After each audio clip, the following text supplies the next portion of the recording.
আসসালামু আলাইকুম সম্মানিত দর্শকবৃন্দ। আজকে আপনাদেরকে একটি নতুন জাতের ঘাসের সাথে পরিচয় করিয়ে দিব দর্শক।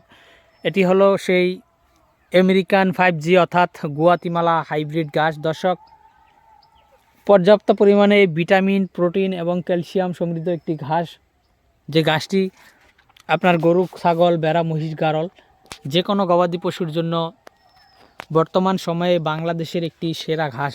দর্শক, এটি যদিও আপনার অন্যান্য ঘাসের মতো কাটিং লাগালেই কিন্তু কাটিং জমিতে হয় না, অর্থাৎ এটি চাষ প্রক্রিয়া অন্যান্য ঘাসের থেকে একটু কঠিন।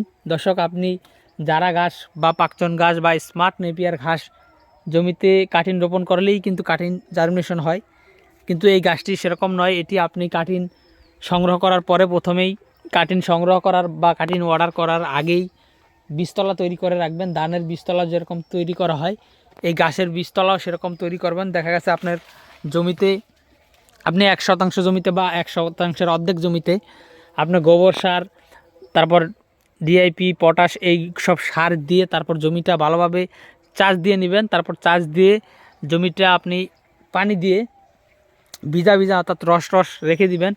তারপর আপনি কাটিংটা পানি দেওয়ার 2 দিন পরে অর্থাৎ কাটিংটা লাগাবেন। সেখানে সম্পূর্ণ কাটিংগুলো চারা করে লাগিয়ে দিবেন, অর্থাৎ একটার পর একটা লাগিয়ে দিবেন। হয়তো যেগুলো আগার কাঠিন আমি আপনাদের দেখাই। এখান থেকে যেটা কাটা হবে এটা কিন্তু আগার, আর এখান থেকে যেটা কাটা হবে এটা কিন্তু গোড়ার কাঠিন।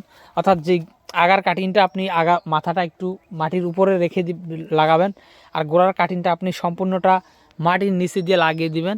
তারপর আপনি লাগানোর 2 দিন পরে আপনি পানি দিয়ে দিবেন আবার। তো দর্শক, এই সিস্টেমে আপনি বীজতলায় এই ঘাসের কাটিংগুলো রোপণ করলে এই কাটিংগুলো জার্মিনেশন ভালো হবে, এবং বীজতলায় কাটিং হলে তারপর সেখান থেকে উঠিয়ে তারপর আপনাদের জমিতে এরকম দেখেন, আমরা এই যে আমাদের জমিতে লাগিয়েছি, অর্থাৎ বীজতলায় কাটিং রোপণ করার পরে সেখান থেকে কাটিং উঠিয়ে এনে এই জমিতে দেখেন লাইন বাই লাইন লাগিয়েছি। অর্থাৎ আমরা এখানে 4 ফিট দূরত্ব দিয়ে লাগিয়েছি, আপনারা 4.5 ফিট দূরত্ব দিয়ে চারাগুলো লাগাবেন। এর কারণ হলো এই গুয়াতিমালা ঘাস অনেক বেশি চারা হয় এবং আপনার এই গাছগুলো অনেক লম্বাও হয়, আর পাতাগুলি তো দেখতেই পাচ্ছেন যে কী পরিমাণ পাতা হয়েছে। তো দর্শক, সেক্ষেত্রে অবশ্যই আপনারা 4.5 ফিট দূরত্ব দিয়ে লাগিয়ে আপনাদের জন্য বেস্ট হবে।